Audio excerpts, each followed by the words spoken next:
Hey kids on the ridge, how's it going? Look at this rain. That's crazy, right? Summer is, I guess, probably over officially. And now it is fall and raining. But you know what's cool? We still have an opportunity to engage with Jesus and get connected to Him. So glad that you decided to watch this video this weekend and continue on in our series about how we can be good friends and how to get good friends. How God wants us to have friends who build us up, are there for us, and ultimately that we can help see God as well and help us see God. So get ready, get your notes out if you have notes, and let's learn about what God has us for us today.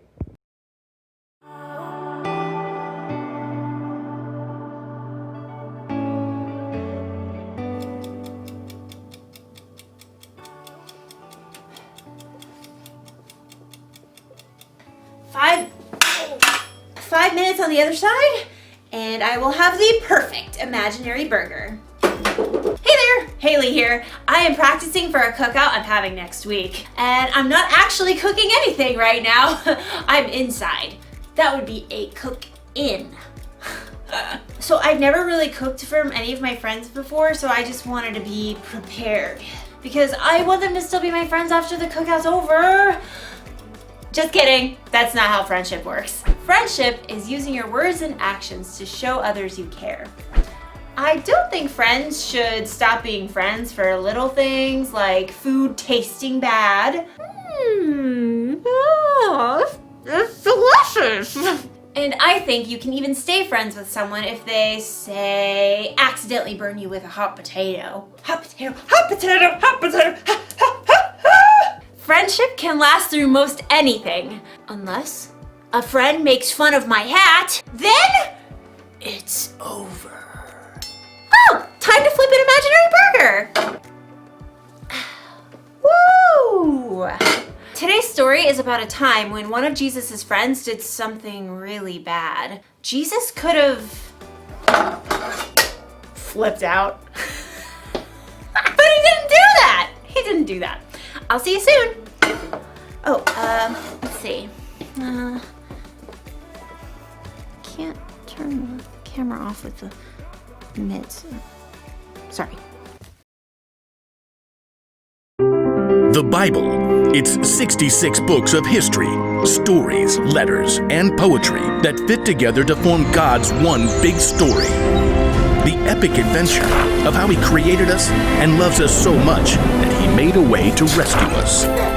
As we travel through the Bible, from Genesis to Revelation, we discover people who met God and found their lives changed forever. And now for an amazing story, inspired by the book of John, chapter 21, verses 1 through 19. Peter hauled in the knotted net yet again as the first light of dawn gleamed in the eastern sky. Empty. Not a single fish all night. Thomas shook his head. I doubt we'll catch a thing before it's time to take the boat in.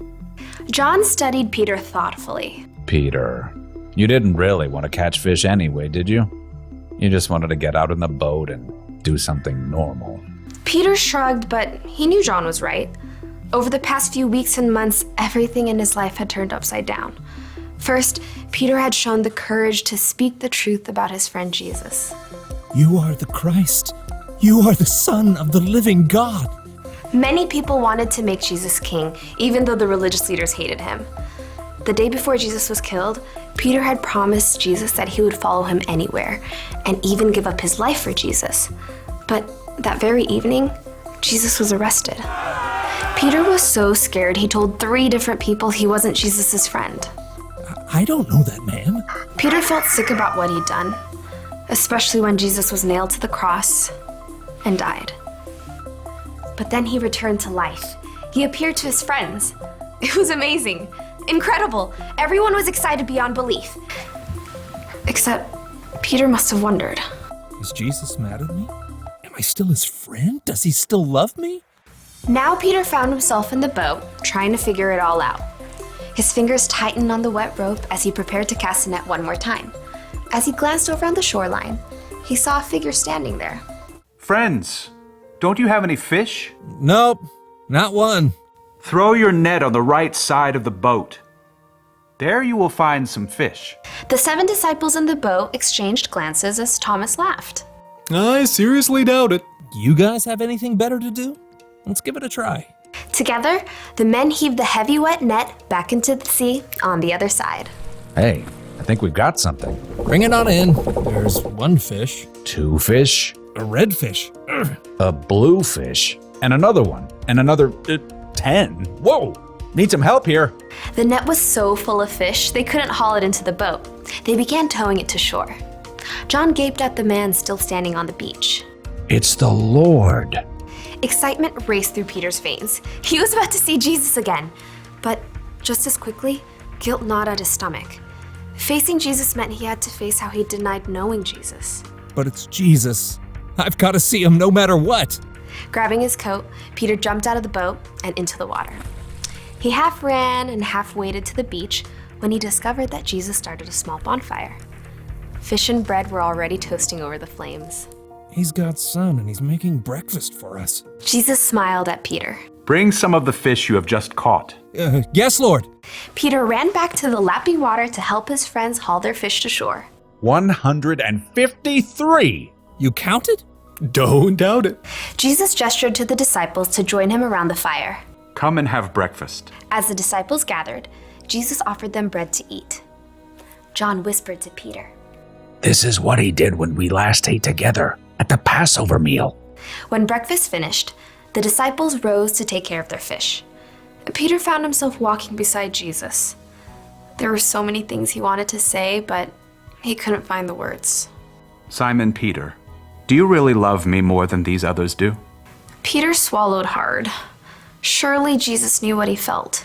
Yes, Lord, you know that I love you. Feed my lambs. Peter remembered how Jesus would compare people to sheep in his stories. Peter, do you really love me? Lord, you know that I love you.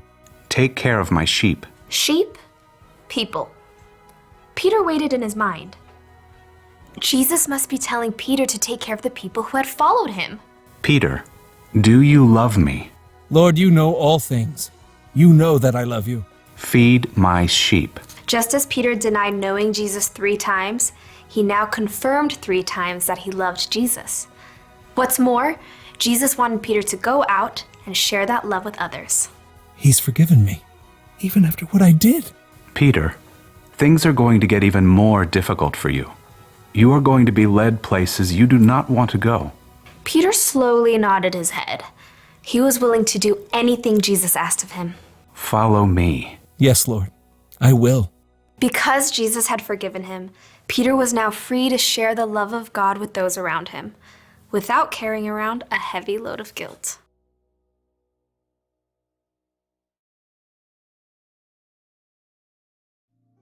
Okay, so picture this. You have a best friend. You do everything together. You eat together. You play games together. You tell each other everything. And then, when your life gets really hard and you need your friend there the most, your friend pretends she doesn't even know you. That's not cool, friend. Wouldn't that make you so mad?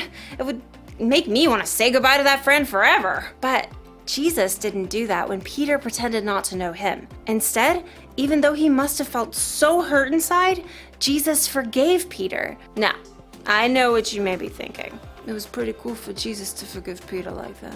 It was.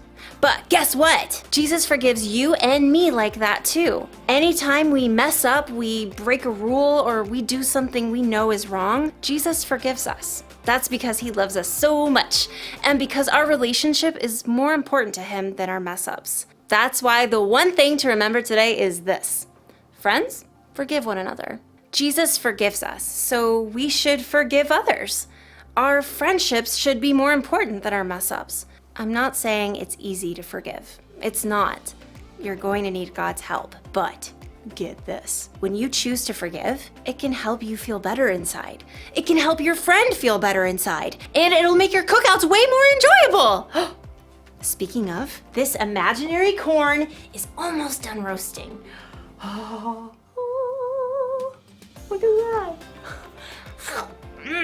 Oh, what? Oh, this is gonna taste so good when they're real. Goodbye, everybody.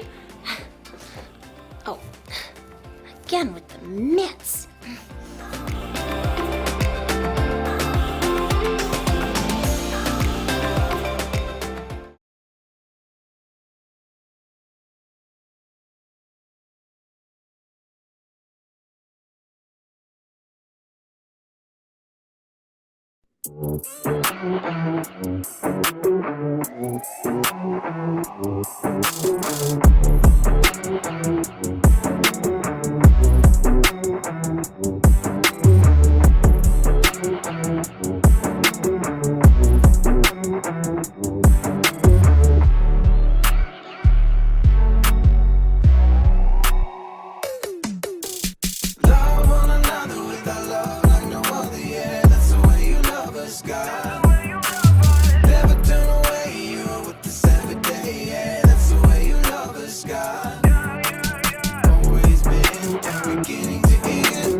I wanna thank you for being a friend who's always by my side.